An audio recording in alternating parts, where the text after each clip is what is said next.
Hey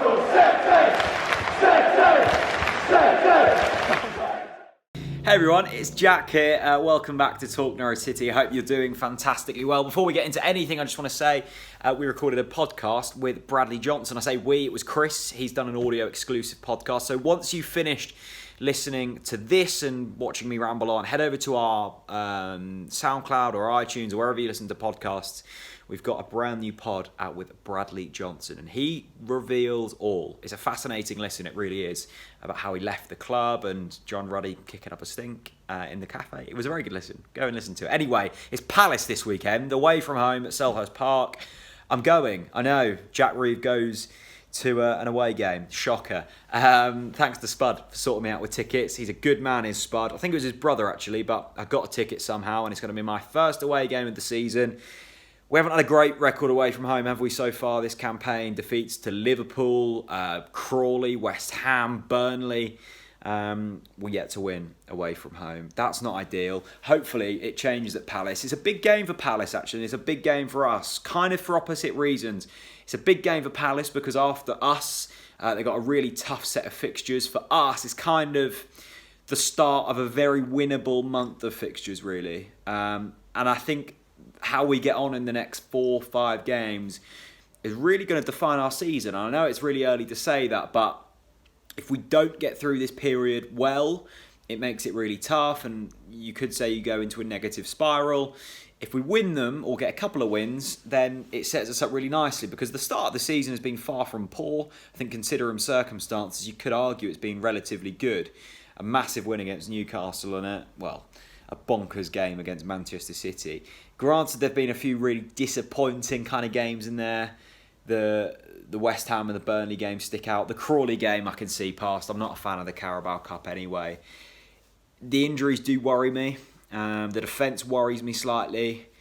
I think it's going to be a fairly low-scoring fixture at the weekend, actually. I spoke to Mark Langdon and Dan Charles, 2 expert tipsters, at the Racing Post in my job. I presented the latest football postcast, which is basically a betting tipping show.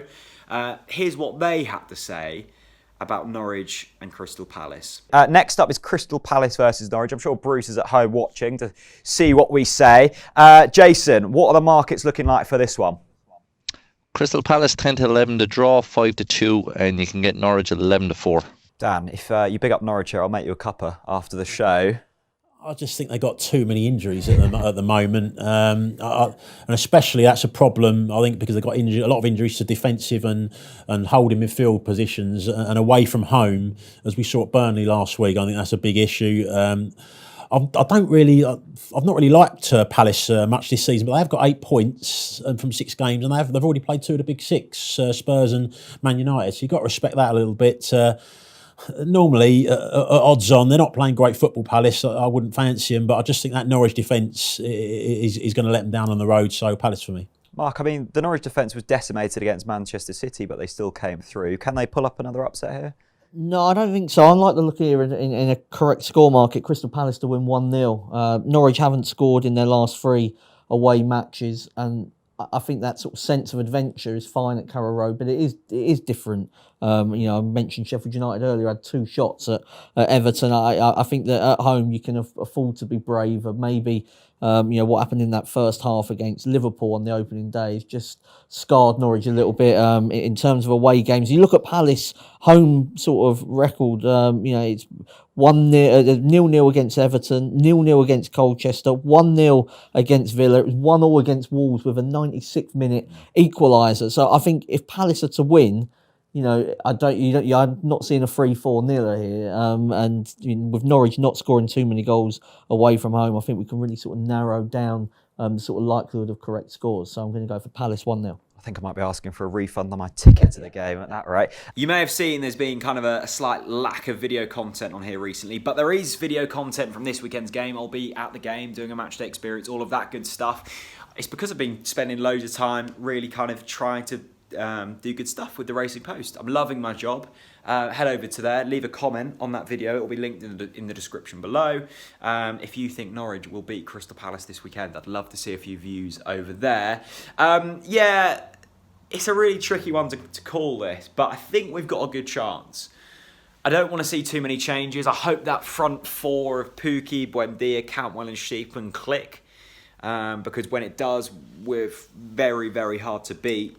And I just hope we don't concede any sloppy goals. It's disappointing when you concede from set pieces, as we have done a fair bit over the past kind of few months. That's never fun. And Palace are up and down, aren't they? They've had a few good wins like ourselves, but they'll be really wanting a result here. Going up against the likes of Zaha and players like that, it's not going to be easy. So our defenders have to be on point. But what we saw against Manchester City certainly gives you positivity. I think the Burnley game was possibly a write-off. I think Burnley are criminally underrated. I think they're a very good side under Sean Dyche and posed a slightly different proposition to what Manchester City did and Newcastle did. I think Palace will be slightly more open, being the home side. Their fans will be pushing them forwards, and that almost plays into our hands because we can soak up pressure and then hit teams on the counter. It's the teams that sit back a little and play slightly longer ball. I don't want to disregard Burnley's footballing ability, but we will struggle against them teams, as we did last season. So I think Palace are going to be there for the taking, hopefully, I say. I don't know. I'll take a point. Let me know your thoughts down in the comments section below.